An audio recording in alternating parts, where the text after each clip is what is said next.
We are proud of being one of the world's most respected and well-regulated international finance centres, and 26 Jersey companies currently use both the Abu Dhabi Global Markets and Dubai International Finance Centre as their hubs for growing their business across the region. And we will be hearing shortly from representatives of those two bodies. We will, of course, be hearing from our very own Joe Monahan, the CEO of Jersey Finance. And perhaps I should say this, Your Excellency, before he does. He is smiling this morning with the very good football news that has been communicated to us. So we congratulate you on that. Jersey, of course, is one of the most digitally connected jurisdictions in the world. We have the fastest broadband in Europe and the third fastest in the rest of the world. That's a fibre connection to every home and every business. And we are joined by representatives of Digital Jersey, and they will speak later about how they are fostering that infrastructure, how that infrastructure has supported us through the lockdown, but how it is also going to be the engine of growth and protecting people's jobs into the future.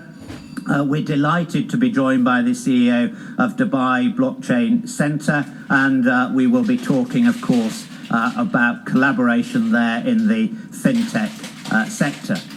Jersey is also known for our high-quality food products. The Jersey Royal potatoes, which can be bought in supermarkets in the UK and around the world. Of course, we in Jersey just walk along the road and buy them from an Honesty box. We'll also be talking about the Jersey dairy products, which are renowned for quality and again are sold around the world. And the CEO of Jersey Business will be talking about opportunities there where we can continue to work together. We're pleased to be joined by the UAE Food and Beverage Business representative from Dubai Chamber, and we think that there are great opportunities to collaborate in that sector as well.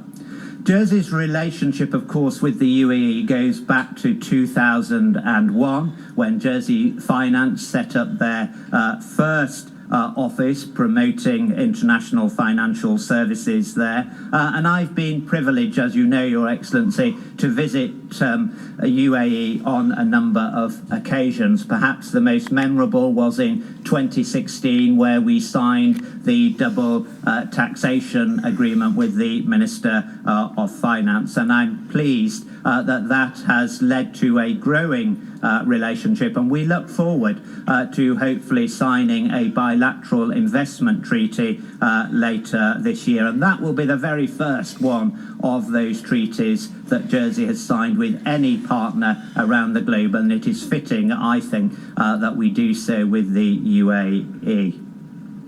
Jersey has, of course, a small but active group of citizens in the UAE transacting business there, supporting Jersey businesses, but also working in the wider UAE economy. And I'm pleased that they have come together and created Jersey in the UAE diaspora group, and I think that that is going to also be an important channel for building relationships into the future.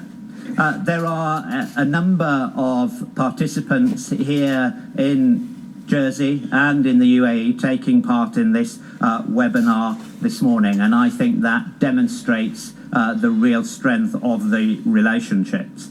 12 companies have, over the last few weeks alone, signed on to a new business-to-business matchmaking service, which has been set up in partnership with the UAE Embassy in London and the Ministry of Economy. And that is to develop relationships that will show real benefit for trade and for the citizens both here in Jersey, promotion and protection of jobs, as well as in the UAE.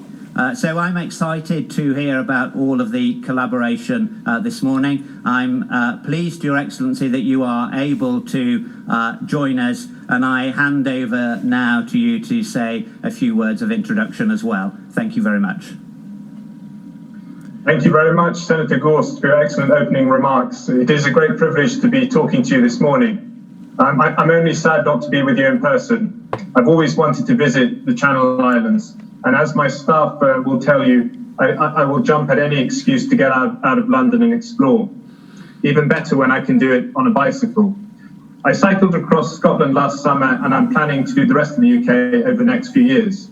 So imagine my pain when Bradley Jones sent me a copy of the Jersey Evening Post a couple of days ago about the wonderful cycling opportunities you have. Page after page of idyllic scenery, recommendations for places to visit, and delicious food to eat. Thank you very much, Bradley. So for me, a proper visit to Jersey is just one of the reasons why I'm looking forward to the post-COVID-19 world. I know we're all looking forward to getting back to normal life, particularly those of us in this group today who are so focused on building prosperity. We can do that by maximising opportunities to trade, to invest, to cooperate between different jurisdictions around the world. That is particularly true with a partner like Jersey, a jurisdiction we already have a remarkable relationship with. I know there are already many Jersey men and women who have discovered the UAE's many charms. There are so many now, as you were saying, that a diaspora association has recently been formed. The Al Ain Zoo and the Durrell Wildlife Conservation cooperate together on training and conservation projects. Our financial sectors are very well known to each other. The first memorandum of understanding struck by the Abu Dhabi Global Market was with Jersey. As you were saying, we have a double taxation treaty, and we're making good progress on a bilateral investment treaty. Jersey potatoes, oysters, and dairy products are available in our supermarkets, restaurants in the UAE, although I'm sure there's a lot more room for more. We want to build on these partnerships in the months ahead, particularly as the world moves from crisis to recovery. Because of the steps we took to limit the damage of COVID-19, the UAE has already set out on the road to recovery. We were quick to reallocate medical resources. We retooled factories to manufacture PPE. We implemented the highest per capita testing regime in the world. And we drastically restricted the movement of people in and out of the UAE. That comprehensive approach has allowed us to start cautiously reopening the economy before much of the world. Our malls, hotels, and offices have been open for weeks now, albeit with reduced capacity and extremely strict hygiene regimes. Our airlines have resumed limited services, including to London. Few things epitomise the innovation of our aviation sector like the recent experiment by Emirates, which tested an entire flight of passengers for COVID-19 as they waited to board at the gate. Etihad is introducing wellness ambassadors on flights and in airports to keep passengers safe. Just as important as our public health response were the emergency economic measures. Our central bank kept our commercial banking sector afloat with billions of dollars, but ensured businesses big and small kept access to the finance they need. I won't list everything done by both the federal government and individual emirates, but it included automatic extensions of foreign resident visas and big cuts to electricity and water bills in the hospitality sector. It was a comprehensive package of measures, and it means we are now poised to welcome back the world. Tourists, investors, and business people will find that the UAE remains what it always has been, a cosmopolitan, tolerant country, ranked #1 in the Middle East for ease of doing business. It is also a country completely focused on its ambitious program of national development. Tomorrow night, we launch the Arab world's first interplanetary mission, when Mars Hope probe takes off from Japan. It is a highly advanced autonomous satellite that will help us answer fundamental questions about the atmosphere of the red planet. It is also helping us build a science and technology base in the UAE that will be essential for creating a post-oil knowledge economy.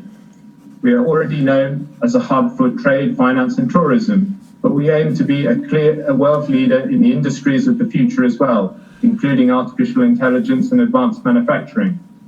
Last week, a 3D printing strategic alliance was launched in Dubai that will see a city district devoted to this important new technology.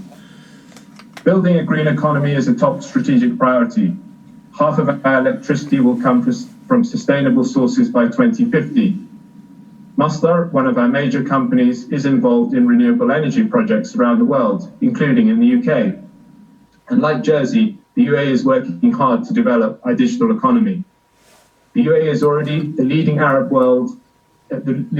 and regional e-commerce center. During the pandemic, the whole country switched to doing business virtually with just a weekend's notice. Our government is driving change. It has set a target of 50% of services being online within a year. And last week, far-reaching changes to the structure of government were announced. Ministries and departments were merged, and a new Ministry of Industry and Advanced Technology was created. The ambition is to make the government of the UAE as agile as possible. We want to be able to respond quickly to new challenges and new opportunities. We are cementing our position as a critical node in the system of world trade. It is a place that all ambitious, globally facing businesses need to be, including those from Jersey, whether they are in financial services, food and beverages, or digital. By being in the UAE, they get access to the Middle East's second largest economy, as well as the rest of the GCC. Now is the time to deepen involvement. I am optimistic. While there is no playbook for recovery, the stakes are too high not to use this moment for positive change. Dubai Expo will be a key part of the upward rebound, and I'm delighted that there will be a contribution at the UK Pavilion from Jersey. Now scheduled to run for 6 months from October next year, Expo will be even more important for having been delayed. It will showcase businesses and innovations. It will prove that our future is not about turning inwards and retreating into our borders. It is about looking outwards and deepening connections with our friends and partners around the world. Thank you very much.